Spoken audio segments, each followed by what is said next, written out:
Hey, Jesse here. Thanks for listening to Many Realms.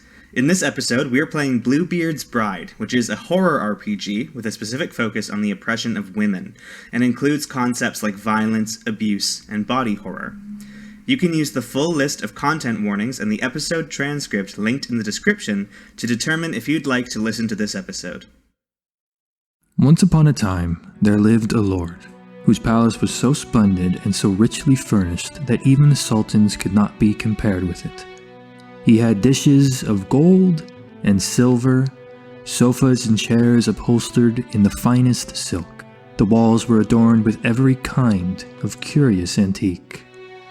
There was, however, something very odd about this lord. The color of his beard was a rich and shocking blue. His countenance was both distinct and unmistakable, and so he was never spoken of by his real title, which was grand and noble, but instead he was simply referred to as Bluebeard. He was a fearsome man with deep-set eyes, and he was known for having an uneven temper. Even so, Bluebeard had been married many times. No one quite knew what had become of each one of his wives in turn, as there had never been a funeral at the place that anyone living could remember.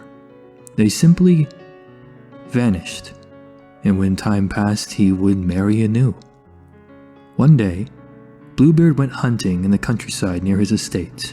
With the sun high, he came upon a dilapidated farmstead and wished to slake his thirst and rest.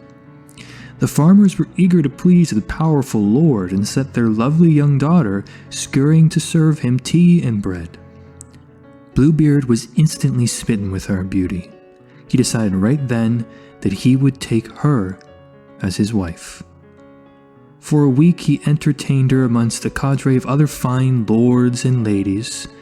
No expense was spared. His wealth was dazzling in a way a cobra dazzles a mouse.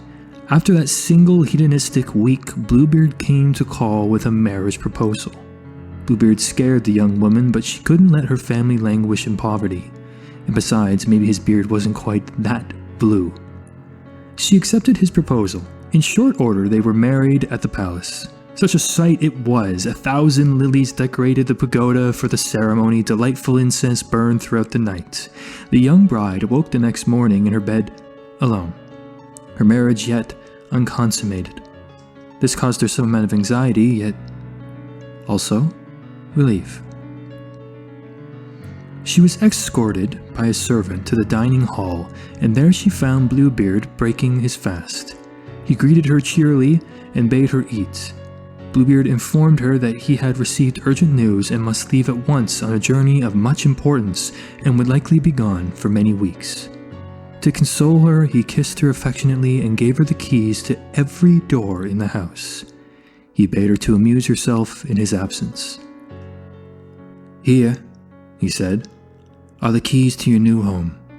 The smallest key, my dear, is for the closet at the end of the great gallery.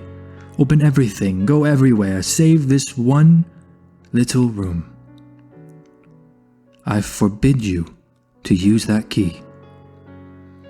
The bride promised to faithfully obey his orders.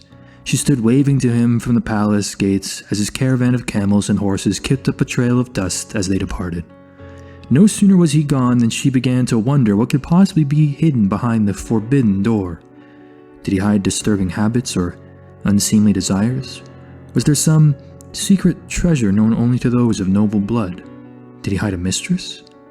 Or was it something too terrible for her innocent mind to guess at? She distracted herself from the idea with an exploration of the palace.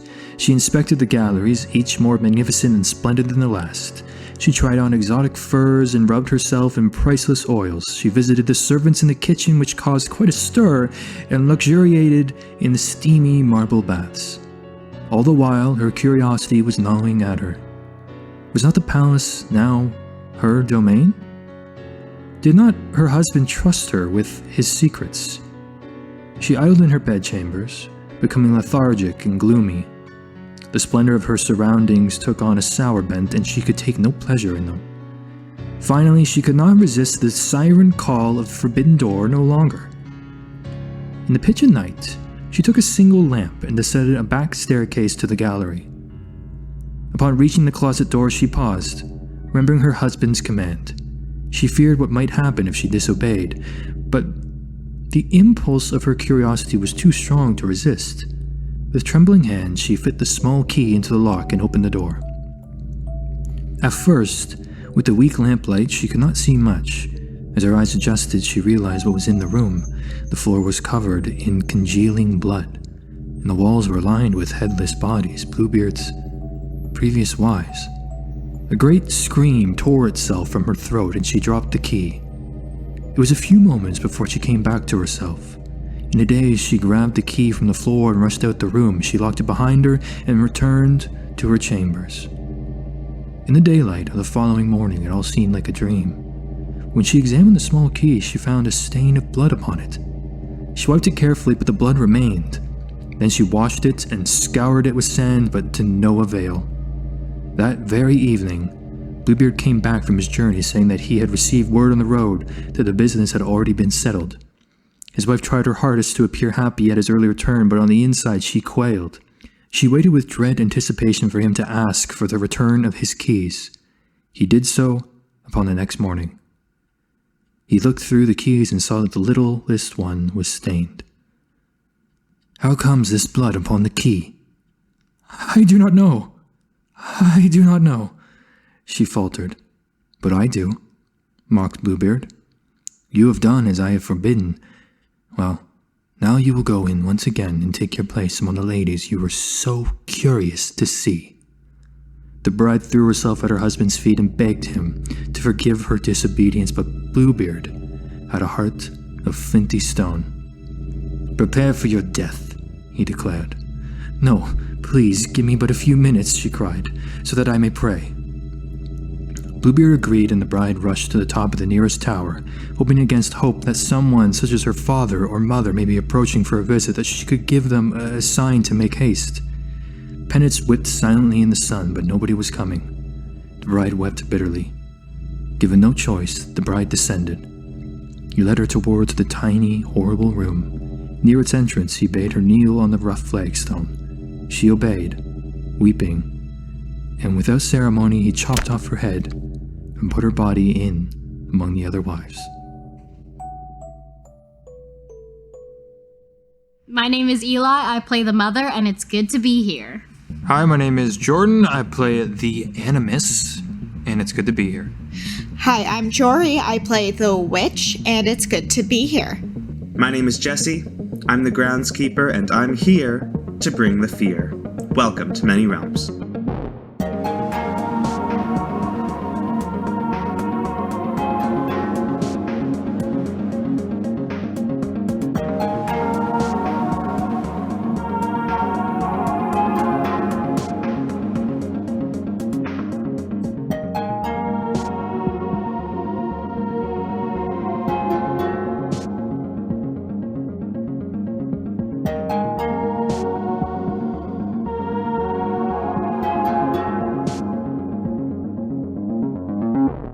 Bluebeard's Bride is a game by Whitney Strix Beltran, Marissa Kelly, and Sarah Richardson. The players will take on the role of sisters, different aspects of the psyche of the titular bride as she explores, one by one, the strange and sorrowful rooms of her new home. And I want to start by asking you, in a line or two, to tell me about your sister. The mother is, I'd say, equal parts affectionate and cold. She walks with authority and has that expert touch of knowing when to soothe and charm people, but also when to take it away so that they crave that affection. Tell me about the witch. I think the witch is protective and creative. She's very quick to put up a wall or a barrier, and she's a lot more interested in her own intellectual pursuits than what people around her are up to. Will you tell us about the Animus? The Animus is direct, confrontational. It knows what she wants and doesn't have time for all of the social decorum that typically surrounds the spaces in which she now resides. The Animus kind of cuts to the chase in as many situations as possible, and is not willing to break things, be it physical or personal, in order to get what she wants. Indeed. These are the three sisters that will be taking control of the bride today. They might disagree on courses of action. They might loathe each other personally, but they have no choice but to rely upon one another, at least until one or more of them is shattered. Each of these sisters also had a hand in creating our bride. I would like to hear a little bit from each of you about the bride. You can talk about the wedding gift you gave to Bluebeard, or what you were worried you were leaving behind, but make sure you include a little bit of the physical description you were asked to add to our understanding of the bride. We'll start again with the mother. In terms of a physical description, the bride is rail-like. She's thin, she's flat everywhere, and weak-looking. Others see her as too tall, not dainty enough, with hips that don't seem like they're fit to be a mother. In terms of her past and her emotions, leaving behind her provincial life to become Bluebeard's bride, she really misses her freedom. She first fell in love with him when he brushed her hair back in this way that was so gentle, it made her feel safe for the first time. All right. What about the witch? What can you tell us about the bride? The bride has very long, dark, and coarse hair that takes to style as well. So she likes to keep it up in braids and barrettes and decorations. People around her kind of think that those choices might be gaudy, but she likes the intricacy and the work of doing her hair. I said that what she's leaving behind is a garden that she's tended for many years, that she really put her heart and soul into, but she has the opportunity to have much more space and better soil and better seeds in this new home, so she sees potential there. Thank you, witch. Animus, I ask to hear from you.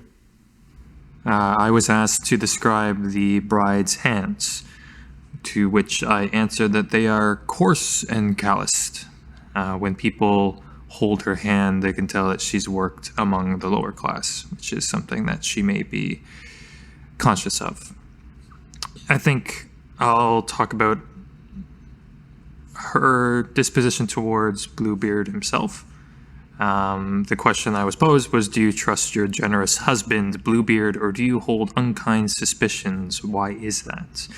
To which I answered, I am not one to lower my guard on the pretense of marriage. I have seen poverty in my family at the hands of what at first seemed generous people until they grew bored with the season's change. Bluebeard could not have the notoriety he has without being dishonest. That isn't how this world is. Though, to be fair, he is a lot more decent than I ever would have expected him to be. And for cute sake, the gift that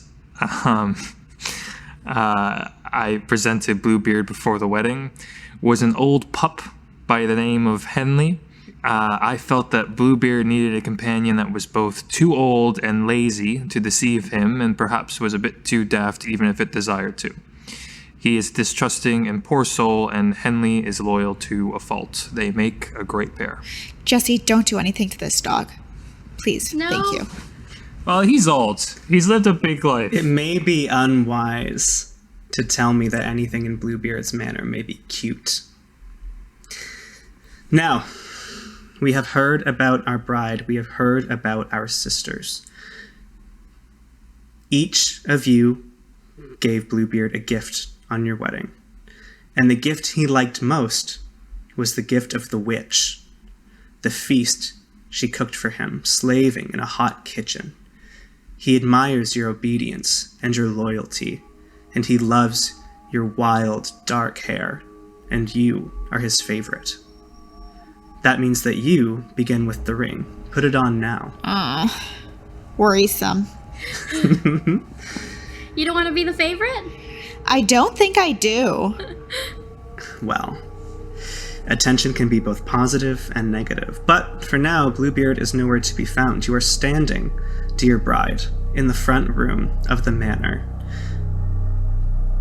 Perhaps there are windows outside, perhaps you can see a storm rolling in across the horizon.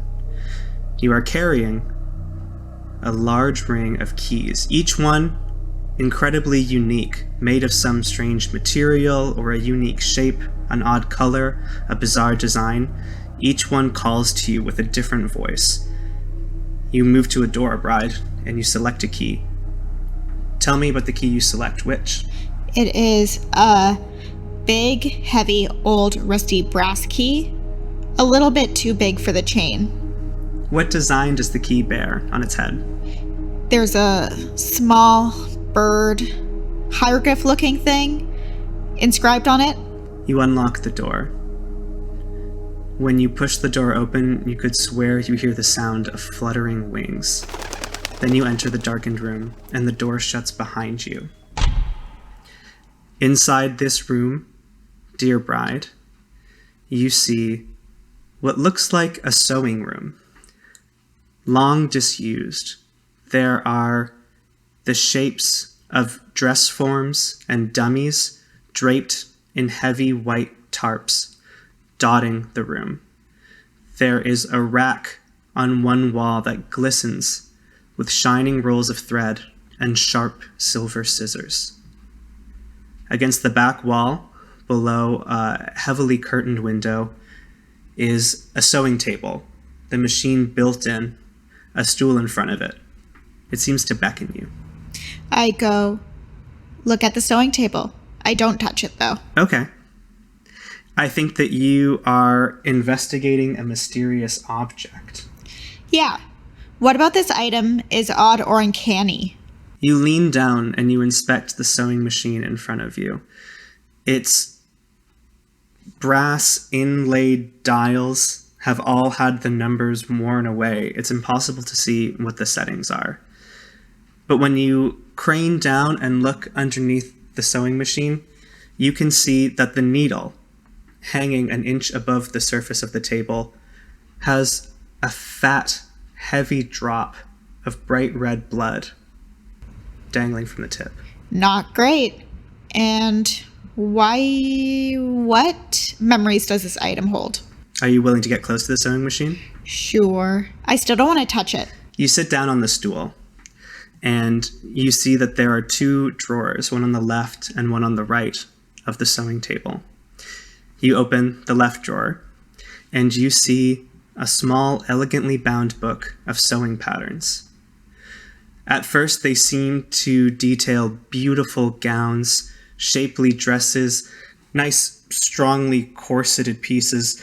All of the women who are wearing the clothes in this book don't look like you. They look better than you. Their figures are full, their curves are plentiful. You cannot see their collarbones or their ribs jutting out from beneath their flesh. And further back in the book, you find more patterns. You find instructions on how to let out clothing and how to let out women. How to peel back, fold, change the shape to a more pleasing silhouette. Is the handwriting in the book Bluebeard's? No, it's not. And there are measurements jotted and notes that indicate that a woman was here, perhaps making a pattern for or of herself. All right, I will put the book away, and there are clothes here, right? You haven't seen any garments yet, only the dress forms that are hidden under cloths. I'll pull off a cloth and see what the dress form looks like. Okay.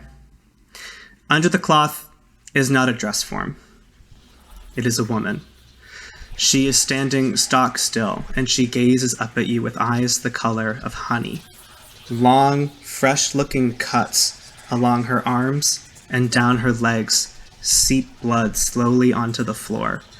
In fact, rather than being dressed in resplendent garments, she is dressed in horrible rags. When she sees you lift up the cloth, she blinks, even in the dim light of the sewing room, and she moves towards you. What do you do? Does she seem like she's going to hurt me? Her movements are unpredictable, and her face is slack and bears no emotion. It's hard to understand exactly what it is she wants. Listen to it. I take a step back, put something like a chair or this sewing table between us. Maybe make sure my body language is open. Maybe I'll say like, hello? How long have you been here? Bride, you put some distance between yourself and this figure that is shambling towards you. With ungainly limbs, it knocks and grabs for support against the sewing table. You call out to it, and as it turns and raises its head to respond to you, you can see that its lips have been sewn shut, preventing it from speaking. It whimpers, and drool spits out from between the stitches on its lips. Behind you, around you, other forms underneath these broadcloths start shaking and shivering.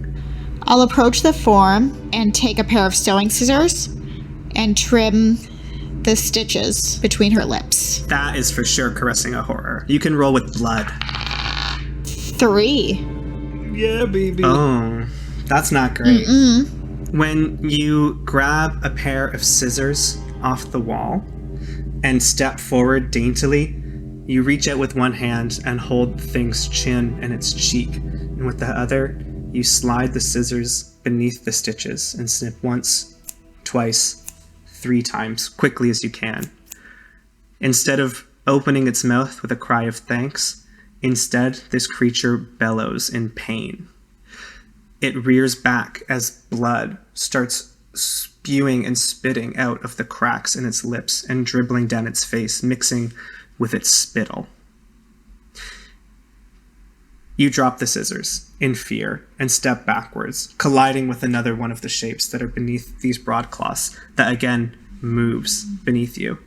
This woman, now that her mouth is freed, opens it, a wide, gaping jaw. You can see that her teeth are badly stained, most of them missing, a gummy, lopsided smile. She grins at you, and she says, "Hold still while we fix it." From behind you, you can feel limbs starting to circle around you from beneath the cloth, trying to hold you in place. Now that you've caressed a horror, you are going to pass the ring to another sister.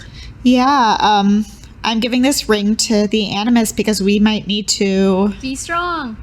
Yes, correct. Mm-hmm. Animus, how are you feeling about this situation?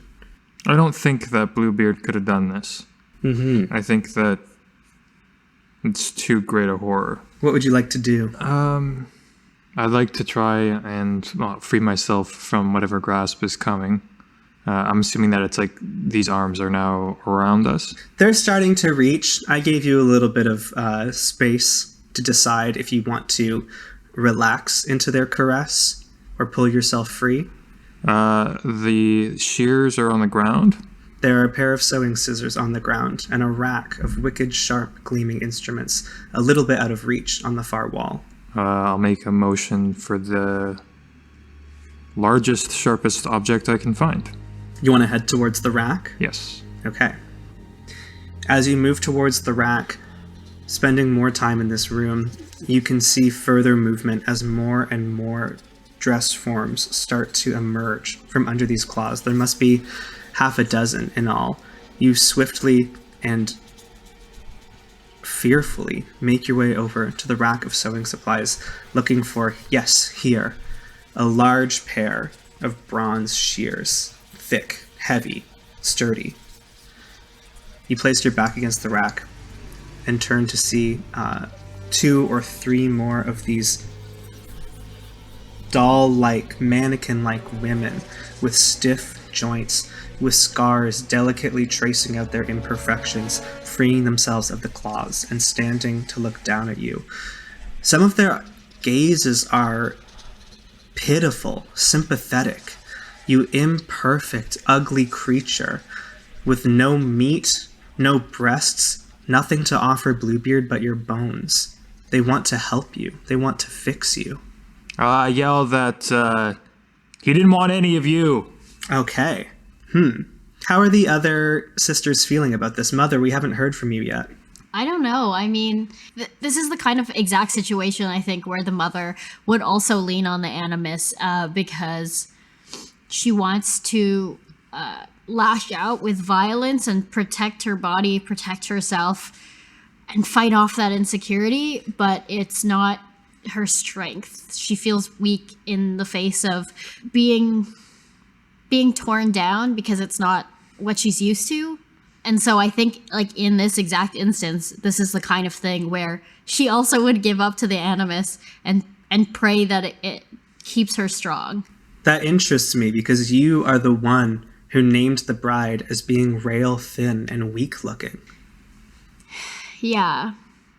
Well, the mother is acutely aware of that weakness because it's a weakness perceived by others. And I think the mother is not used to being imperfect. I mean, she recognizes that the bride is imperfect, but to hear that there is a reason for her to be unloved, it's particularly difficult for her because there's so much, it's not the kind of body that bears children, that can care for other people, that can protect. And that's exactly the role that the mother tries to take. And so when it comes to her body not being able to fulfill that, she feels so purposeless and angry. Mm-hmm. A lot of challenging feelings already in our very first room. This bride is going to have a big day before her. I'd like to continue my outburst. Yes, Animus, what do you say to these women? I say, he didn't want any of you. You're all grotesque, disfigured shadows of women locked away behind this door like a secret to be swept under the rug. Tell me why it is that you've done this to yourself, and perhaps I can come to understand something of the man we both have adoration for. They seem taken aback by your outburst and confused. The first one, the one who had her lips sewn shut, who now has a hanging jaw, pulls out the stool at the sewing table, and awkwardly she pats it, gesturing you over, meaning no harm. She sits you down, and she runs lumpy, awkward hands along your shoulders and down your arms as she leans in around your shoulder next to your ear. She says, "He loved that we fixed ourselves for him, and we want him to love you too." At the table, she reaches out and picks up a pair of small scissors that are hidden underneath a scrap of fabric. She pulls them up, and gently she drags the closed blade over your face, up your cheek, and down around your jaw. Then she opens the scissors, and she presses them into your hands. She says, "You will be beautiful." I stab her in the face with the shears I have. The mother wants to fight against that. Can I do that? Well, the Animus has the ring right now. You can certainly, and I wish you would tell the Animus that you don't approve of their plan. Yeah. I at least want to say that. Please, let her have it. I understand that you're trying to be strong, and I respect that strength. But sometimes that strength is stubborn, and this might be our best chance. We came here to be better, and maybe this will make us better. No, do it. Wait, so you agree with me? No, I agree with the Animus. I don't think we need to be better. I think that we, in this body, are perfectly good. We don't need to kneel to these, as the Animus said, shadows of women. We're not kneeling to them, they're kneeling to us. They're going to make us better than any of them could be. They are eager to work on you. I'd rather us work on ourselves, thank you very much. You're supposed to be the one that soothes me, but that's only when I have rage. I think that this is well-founded, a well-founded action, and I proceed. Animus, you'd like to stab this creature. I'm going to ask you to dirty yourself with violence by rolling with carnality. Okay, sorry, what's the rolls for this? It's 2d6. Okay. 8. Okay. So you're going to stab this creature in the face, and you are going to either choose to disable them, silence them, or mutilate them. I will choose to mutilate them. How do you want to mutilate this figure? if the entry point's in the side of the face, anything that is symmetrical will be kind of, the flesh will be rendered from there, and anything that is kind of what they would perceive as perfect will now be not. So I think that it doesn't even have to be very deep or anything, really any type of scarring that makes it uneven, I think, is enough. Mm-hmm. And on a mitigated hit, a 7 to 9, you will also choose one consequence. Either your vulnerability will open you up to trauma, or your carelessness will leave you in a bad spot. Bad spot. Okay. She hands you the scissors, and you turn and, with fear and rage and perhaps a little disgust, swipe at her with the sharp blade. You can feel it gouge into the top of her ear, and part of that organ come loose and dangle away from the rest of the head as this creature howls in agony. She shoves away from you, and her shoving throws you onto the sewing table. You can feel threads tingle as they seem to move by themselves across your skin, slowly, lazily coiling around you, and you can hear but not see the cries of pain from this creature who wants you to be beautiful like her. About 1.5 inches away from your right eye, you can see a drop of blood splatter down from that heavy needle of the sewing machine and dash against your cheek, staining your face, and you can hear the sounds of the creatures approaching. You try to move upwards, but you find the strings grow tighter and tighter around your limbs, these threads that have coiled themselves around you. To whom do you give the ring? Back to the witch. The mother will take this opportunity to comfort the animus, even though she tried to fight against her. Not necessarily to say that it was the right or the wrong decision, but to say that you were strong, and I acknowledge that. And I'm proud of you. I appreciate that, and feel that bygones be bygones. A test of character and conflict for the bride, which you are tied down to the sewing table. You can still hear this thing's cries. Out of the corner of your eye, you get a glimpse as it tries to, with shaking hand, needle and thread, sew its ear back on to the side of its head. The rest of the creatures, its underlings, don't know what to do. They look at each other and then slowly start to crawl and shamble and stagger towards where you're tied to the table. What do you do? Am I holding the shears that the animus had? You are, yes. I am. And I'm being tied to the table. Invisible threads are holding you. Not invisible, just... Can I try and cut them? You can cut the threads, yes. I think that you cut the threads and you sit up, chopping through the last of them, the thick filament that's binding your waist, and you're standing in front of the sewing table. I think I try and leave. And maybe propose a truth about the sewing room? Propose a truth first. What do you think happened here? To whom and why? The witch thinks that Bluebeard or his staff, somebody, convinced these women that they were not good enough and made them take such extreme measures to change their bodies and to please people. I don't think it was of their own accord. I think they were coerced.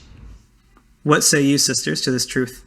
The animus disagrees. Bluebeard loves us, or has at least taken us in, and we look and act nothing like this at all. A far cry away from it, so it seems odd. Bluebeard has power and authority, and realistically could have a woman richer, perhaps more beautiful than us, but yet still chose us. It seems odd for him to then demand of previous wives to alter their appearance such. Well spoken. Well, the animus believes that they never procured Bluebeard's love and were in a constant pursuit of it and took extreme measures to get there. The mother agrees with the animus that she thinks these women wanted to be something more. I still think it takes external pressures to drive someone to such extreme measures. And I still want to take a token of disloyalty, please. That is your choice. What token would you like to take? Oh, I'll take the shears. The fabric shears you hold in your hand, stained with blood and gore, a symbol of the pressures that Bluebeard forced upon these women to make themselves better for him. Okay, we have one token of disloyalty. Either disloyalty will fill up first, faithfulness will fill up first, or all of you will be shattered and taken from existence. And those will be our 3 end states for the game. And so now that you've proposed a truth, and you have earned the resentment of your 2 sisters who vehemently disagree with your interpretation of events, Sorry. you may leave. When you exit the door of the sewing room, you leave behind these huddled masses who are tending to their leader. After she sewed her own ear back on, perhaps in a gesture of comfort and consolation, they brought her over to the sewing machine and they began taking her apart, smoothing out her wrinkles, plumping her up, and sewing her shut, bit by bit. And that is the scene that you close the door on. When you exit, you find yourself not in the front room of Bluebeard's Manor, but in a tall, shadowy corridor with high lamps sending shimmers of golden light across the shadows. There's a small window at the end of the hall, and you can hear the storm clouds thundering in the distance as the weather gets closer. What key calls to you now? Still me. Yeah, you ring hog. It's not my fault. Jordan gave it to me. Which I now regret. That's good. No, regret is an important element in this game. I'm gonna take a medium-sized ring that is maybe made out of bone or ivory. Mm-hmm. It is maybe a little crude and a little oddly shaped compared to the rest of the keys. Does it look old or new? I'm gonna say new. It's not very nicked or anything. Smooth, undented planes of bone. You find a door that fits this key. It is tall, made of beautifully carved wood, and displays a hunting scene of hounds chasing after a fox under a crescent moon. You open the door, you enter, and the door shuts behind you. This room looks like a stable. Straw crunches below your feet. There are stalls running along the length of this room, on your left and on your right. There is the rich, fertile smell of animal life, of dung, of sweat, rippling in the air. There is a single gas lantern on the table in the corner next to the door, and no other light. Shadows extend from the far corner of this room. What do you do? There were animals in here? You can smell animals, but you can't see anything. It's quite dark in here. So then I will light a lamp or something. There's one in the corner by the door. You'd like to head further into the stable? Sure. The bride steps forward, looking for the source of these rich smells, and as she steps through the stable, the sounds she hears. 3 stables, with their high closed doors and shadowy interiors, have noises emerging from them. In one, you hear the gentle snorts and whinnies of what sound like a horse. In another, you hear the raspy pants and snuffles of what sound like a big fat dog. And in the third, you hear the crying of what sounds like a human child. The mother wants you to go to the child. I was gonna play with the dog, but whatever. I'll check on this abandoned baby. What if it's Henley? Oh, okay, anyway. It's fine. Oh, it's wonderful. You head into the stall from whence you hear the sound of a child crying. Inside, You don't see a child, but the sound is getting louder. The stall is full of hay and straw that is piled up in the corners. The potent smell of manure and excrement assaults your nostrils and makes you gag and your eyes water.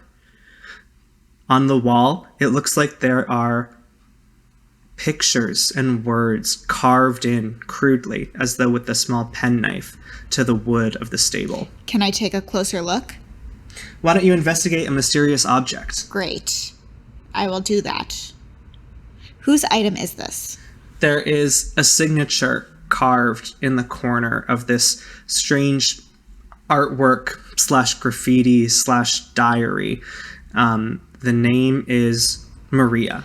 And what memories does this item hold? You lift your lantern back and appraise the scene entirely. It is like the image you saw on the door, the image of a hunt out on the grounds of the estate. You see tall, towering pine trees, and you see a group of hunters riding on horseback. In other parts of the image, you see what look to be a family of foxes in a den underground, listening to sounds coming from the surface. And in another corner of the image, you see a woman standing naked in a field, a copse, a clearing of pine trees. She has long, wicked claws instead of fingers on her hands, and she is looking up in fear at the sound of the hunters. Okay. And I still don't see any evidence of the child that I'm hearing? No, but the weeping is growing louder. It seems to be coming from a pile of straw in the corner, piled up. I'll brush the straw aside. When you brush the straw aside, you encounter a creature that has the head of a fox and the body of a boy, about 6 or 7 years old. The fox is looking at you with the intelligent but cruel and cold eyes of an animal, while from its mouth human cries emerge. Its clothing is soiled, dirty with blood and with excrement. It looks like it's been abandoned and left here. It looks hungry and helpless as it cries, and its sharp teeth gnash in its mouth. Is there anything I can feed it? What would you like to feed it? The animus is disgusted by this thing and thinks it's an abomination. The witch is curious about it and wants to know how it was formed. Yes, I agree about finding something to feed it. Is there anything around at all? Is there like some kind of feed for the dog or the horse? Like, are there carrots around? Do you want to enter another stall? No, but okay. Which stall do you not like to but feel compelled to enter, bride? Wait, take the baby. Okay. I'll take the baby with me to the horse. You hoist the child onto your hip, still crying. It snuffles its way, its snout, cold and wet, tickles against your side as you carry it out of the stall. It smells disgusting, and you can feel its dirty clothes rubbing up against your dress as you head into the stall from which you heard the sounds of a neighing horse. This time, when you enter the stall, your lantern does meet something. Nothing hard to find here. There is a beautiful chestnut horse with a mane that is silvery white and a matching tail, and the head of a woman. Sort of the inverse of the other thing you see. There is a wooden box with a simple latch built into the side of the stall.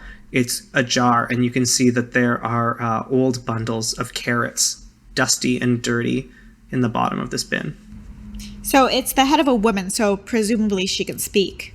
I don't think you should presume anything about whatever you find in Blackbeard's house, Bluebeard's house, someone's house. A bearded house. Anyone's house. You should never presume anything about anything you find in someone's house. That's actually very good. Well, then I'll give her a quick hello, and then I will make my way to the food to bring to the starving child.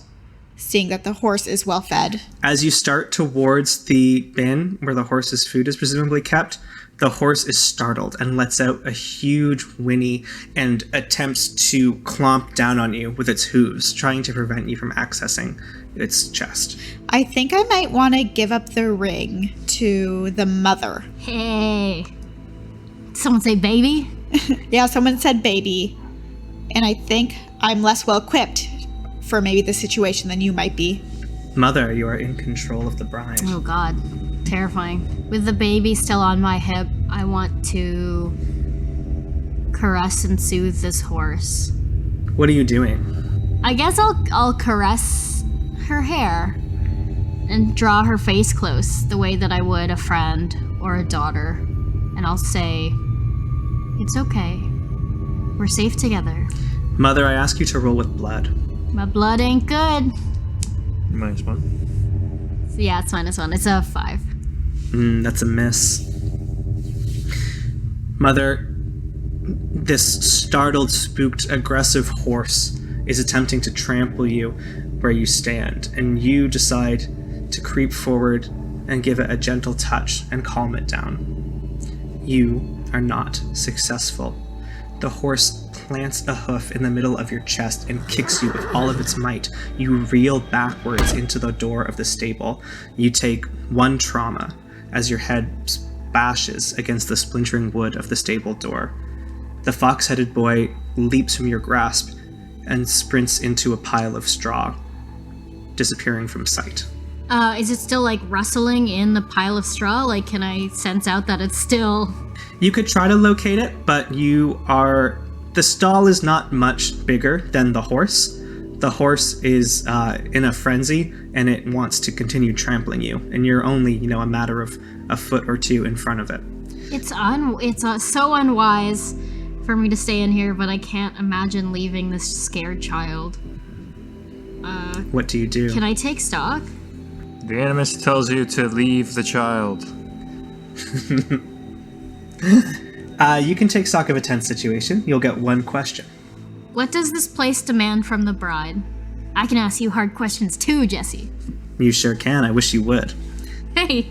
As you step backward and press yourself into the corner of the stable and try to get a better look at this woman-headed horse, you see something that you didn't see before as you sweep your lantern low across the ground. This horse is heavily pregnant, and you can see its nethers start to swell and dilate as it whinnies in pain. I say, can you understand me? The horse gives no reply. I want to try again. I can help you. I know the pain you're in. I want to help you have your child. Jerry, how are you feeling? I'm okay, just... Shivering in fear. But I'm not holding the ring, so that doesn't mean You don't have the anything. ring. I just want to acknowledge it. The horse can't seem to understand you from speech alone, bride. Its legs are shaking with tension and pain. Oh, this is so risky, but I'm going to try again. Just talk to it? Talk to it and... Yeah, let's try talking to it again. I'll slowly move forward. I want to show that I am no threat. I open myself up, I put my hands up to show that I'm vulnerable. I'm going to help you. And I gesture from my heart to where their heart would be, and I move towards close to the back of the horse. Do you touch the horse? Yes. I think you should roll to caress a horror once more. Oh my god, this -1 is fucking me. It's a 6. The mother's attempts to be gentle with this horse are not doing well. The horse spasms and butts against you. That's just another complete miss. Oh my god. Yeah. You managed to get yourself out of the way. You're moving around to the back of it where it has obviously the horse can't see you very well as you move around to the back of it. What can see you is the stressed and terrified fox-headed boy that is shivering in the corner of the straw. As you step backward away from the horse's limbs, you feel sharp teeth sink into your calf and blood spurt down your leg. When you look down, he has a trap-like vice of a jaw closed around you. You're going to take another trauma. Okay. And I give up the ring now, right? Yes. I've made my disgust known, so I'm not gonna RP this wrong. So you should probably not pass it to me. You're right. But I don't like the witch. Like, I don't... Here's the thing about my relationship with the Animus is that we disagree often, but I treat our opinions as equal. I recognize that I can be wrong. Often even, but I think that I respect the Animus and I respect them to make the right decision. But you know that I have a complete contradiction to you here, so. Oh my god, this is so hard. I don't know who is better here. I will give it. No, I'm giving it to the witch. It's rare for me, I think, but I will. The Animus will remember it still, though. Cool. So I'm being bit by a fox baby, and there's a rearing horse. You feel searing pain dripping from your leg. From between the horse's legs, you can hear the sounds of wetness and something emerging slowly. I may not want childbirth. We don't want childbirth? That's Sorry. okay. That's okay. I think that there will be something else going on with this horse instead. Do we have any ideas?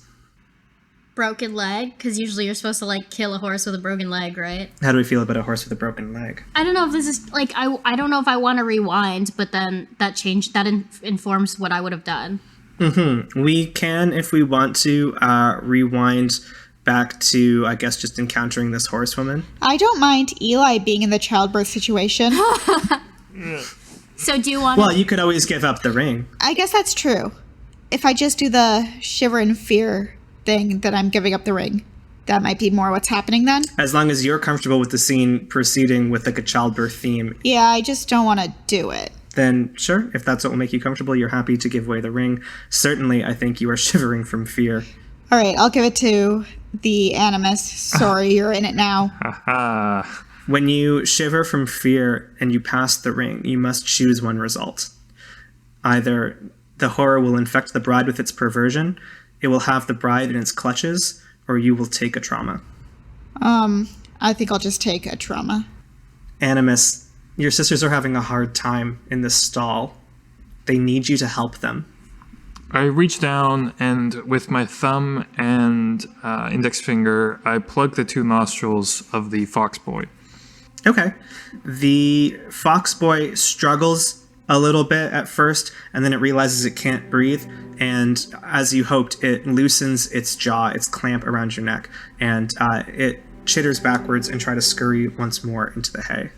I allow it to do its scurrying.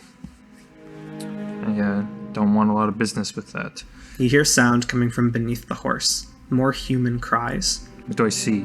With your lantern on your knees, you cast your gaze up, and you see a creature, a human, not quite, with the head of a rabbit, born from the hindquarters of this horse, naked, glistening, shivering. It seems to be stuck. In the horse? In the horse. Help it. I'll approach. And? I will. It's like just the head. It's just like crowned, or. The head is mostly out. It seems the shoulders are having trouble breaching. I'll try and hook under the shoulders and pull.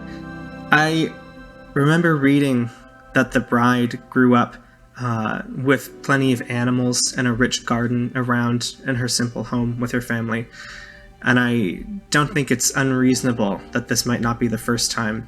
Well, the first time you've done precisely this, but not the first time you've assisted in the birthing of an animal. After a couple of minutes of laborious work, after running your hand along this horse's flank and soothing it as best as you can, you hold in your arms the size of maybe a 3 or 4-year-old human child, naked, with a rabbit's head. The rabbit's eyes blink at you, and its ears twitch, and its whiskers brush against your collar. The horse seems to be calm now. It kicks at the straw, and it whinnies. What do you do? Offer the child. I take the kid around in front of its mother and just place it at its feet. The rabbit boy stands up, hugs its mother's leg, and starts nuzzling its head against her. The mother and the child seem calm. She steps back to the rear of the stall, allowing you access to the box you wish to reach. Okay, I'll go to the box. The box is shut with a rusty padlock that simply falls apart as soon as you place your fingers on it.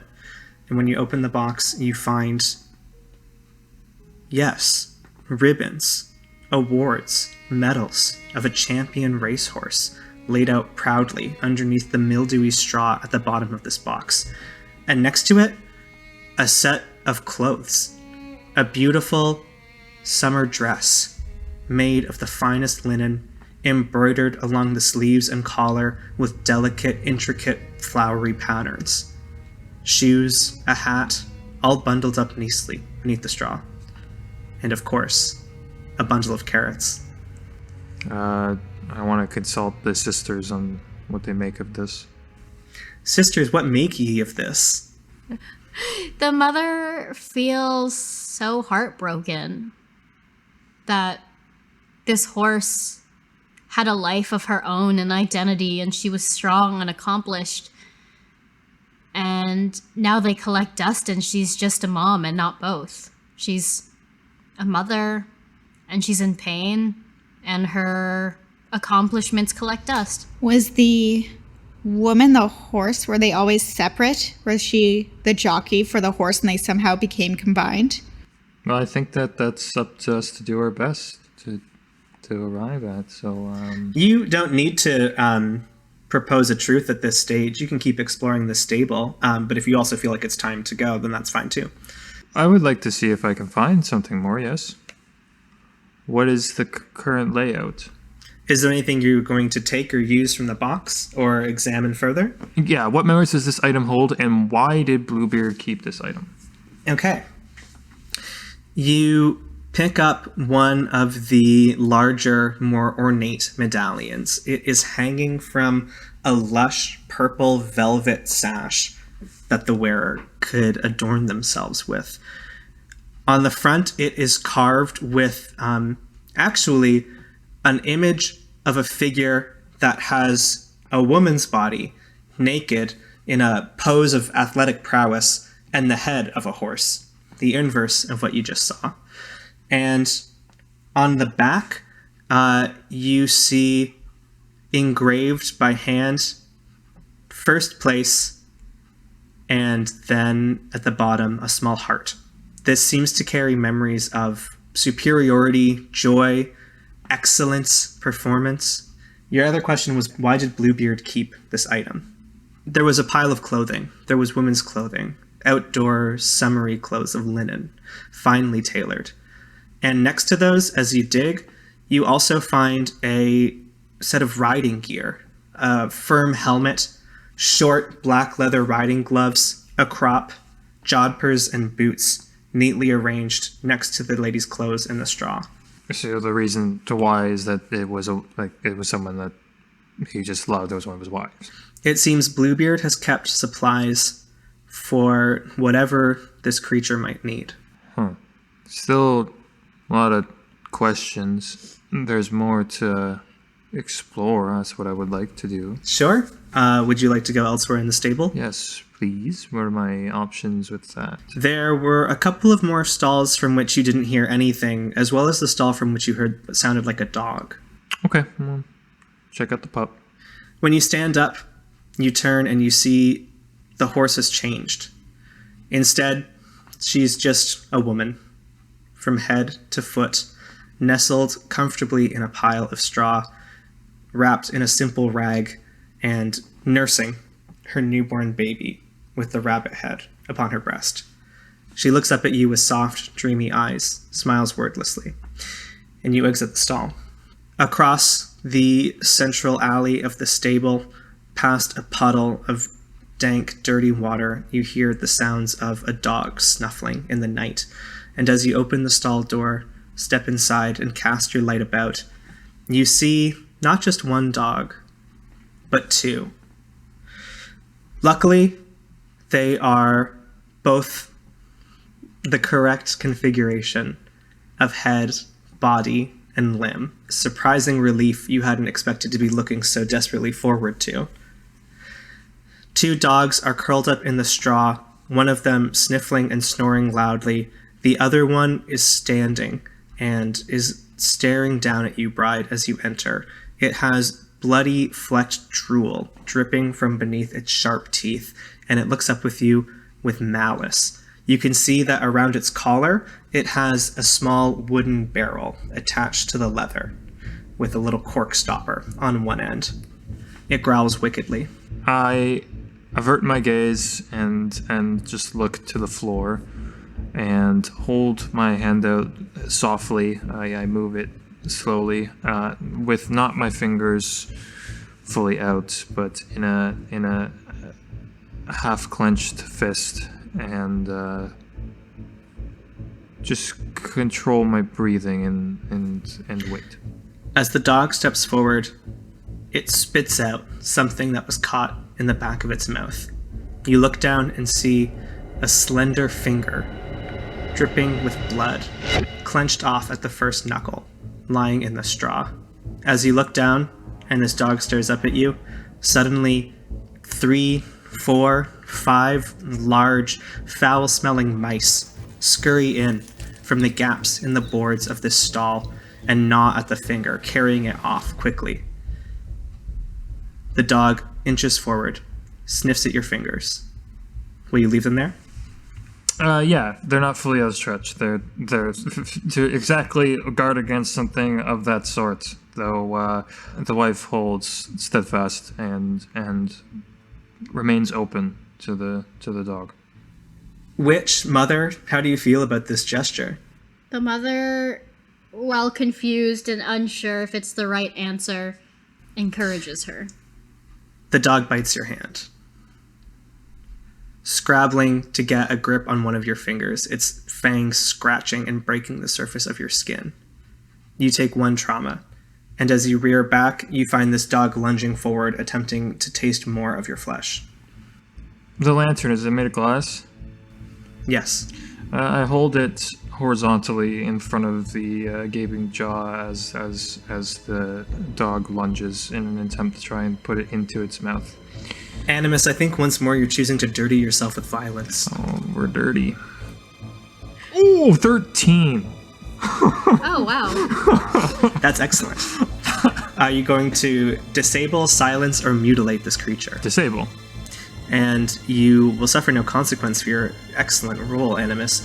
You place the gas lamp sideways and hold it out, bringing it forth as the dog emerges.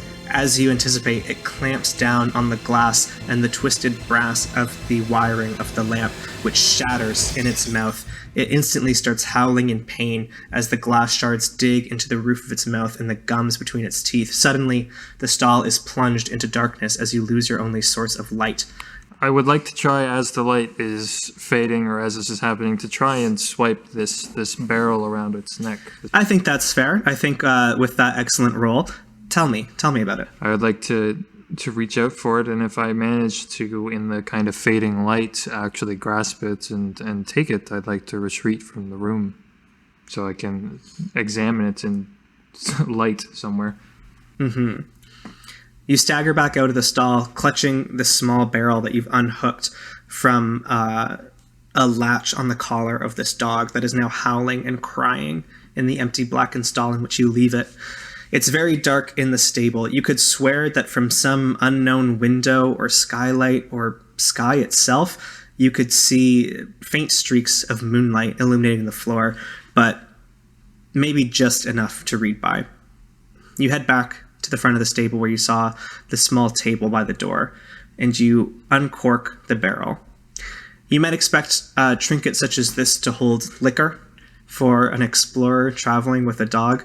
Instead, you find a long scroll of paper rolled up and tucked inside this barrel. I read it. Shall you investigate a mysterious object once more, Animus? I think I shall. Actually, you dirtied yourself with violence. Should you give up the ring? Right. I made the mistake of passing it to the witch last time. Brutal. Wait, did you just hand it over to me? I'll read the scroll then. Sure. You can ask 2 questions to investigate a mysterious object. What memories does this item hold is kind of our go-to. I'll start there. Here you see more of what looks to be the same kind of artwork that was carved in decoration in the wall of the stall where the fox boy was. This is done in delicate charcoals. It's a lot cleaner, more figurative. And in this long scroll that is maybe perhaps 2 feet in length, there are many drawings of different scenes that together form a sort of tapestry. You see, again, the similar memory of a hunting party, of foxes hiding in their warrens, and of a woman hiding in some darkened corner of the woods. Then you see a woman who is drawn in one pose and then drawn over again in a red charcoal with the image of a horse, and figures of her galloping, climbing, dancing are interlaid, horse and woman, back and forth again and again. And then there are sequences of a horse racing on a beautiful isolated track somewhere in the forest, surging forward, defeating other horses, gaining accolades, flowers, and ribbons.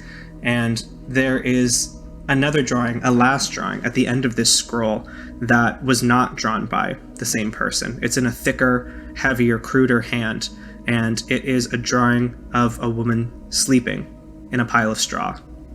My second question is, what about this item is odd or uncanny? You flip the scroll over to its back, and you can see that there's a letter, or a note, I suppose. It's not addressed to anyone, and it's unsigned. The letter is a description of how powerful and fast and majestic the horse is when she races. The beauty and courage and awe she inspires in all who watch her. It's an ode to the horse depicted on the front. And every time the word race is written, it is written in that same reddish charcoal, which on closer inspection starts to seem to you more like dried blood. I would like to propose a truth about this room. Please. This stable is a space for Bluebeard to own things. It's a space for Bluebeard to exert control over things that once were independent and had many identities, be that racehorse, be that a free-spirited animal who only answer to their own instincts, or a mother. And Bluebeard, I think, keeps these items, these animals, because he likes to exert that control and that ownership over these things. What say you to this proposal? The question I pose is, but aren't the accolades this wife, this woman's, aren't they her own? They were, yeah. And he hunted them or domesticated them and broke the horse. This horse that was once a racehorse with their own identity and accomplishments, and made it his.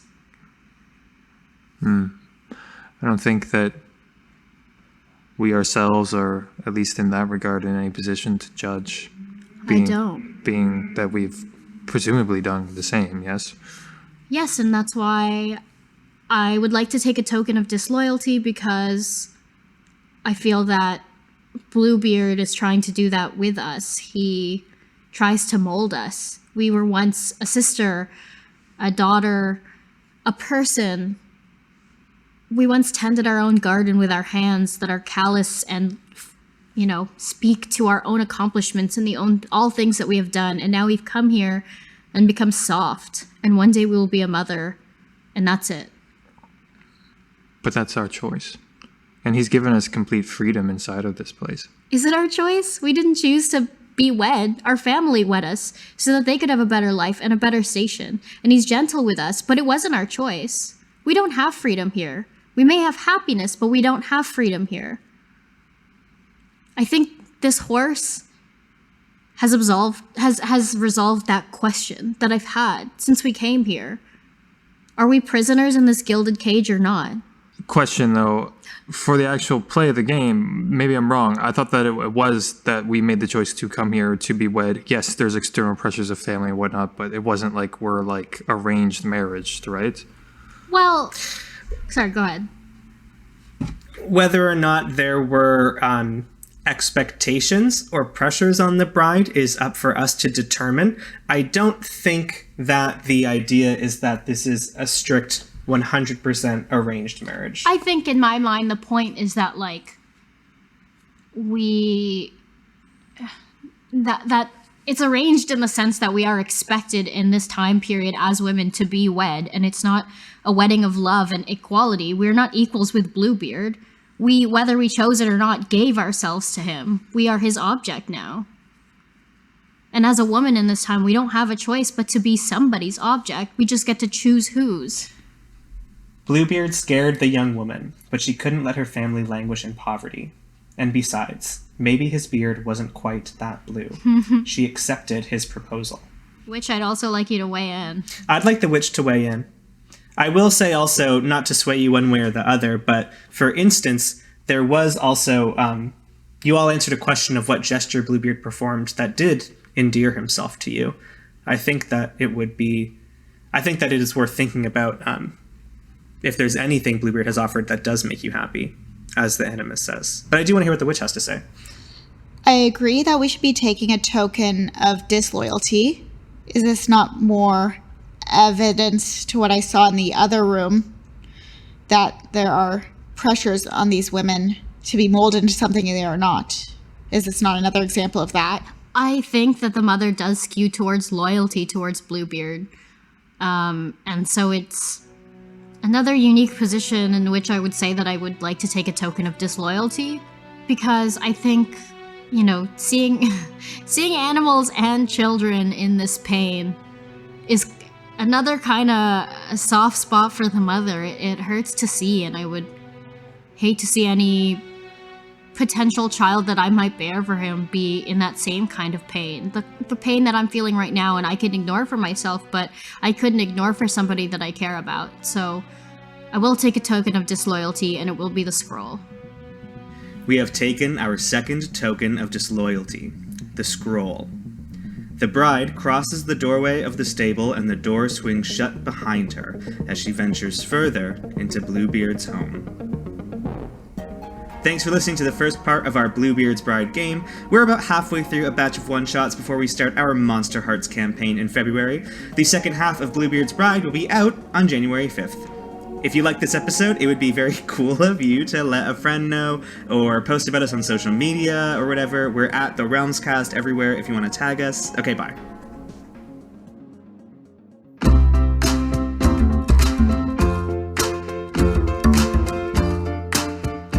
Everybody, welcome to Powered by the Players, an actual play podcast featuring one-shots and mini-campaigns of all your favorite Powered by Apocalypse games. Each campaign will be a different PBTA game with a rotating cast of diverse players. I'm your host, Diana Lorraine. I am your game master, Morgan Nunzio. I am your producer, Kristen Devine. Let's power up!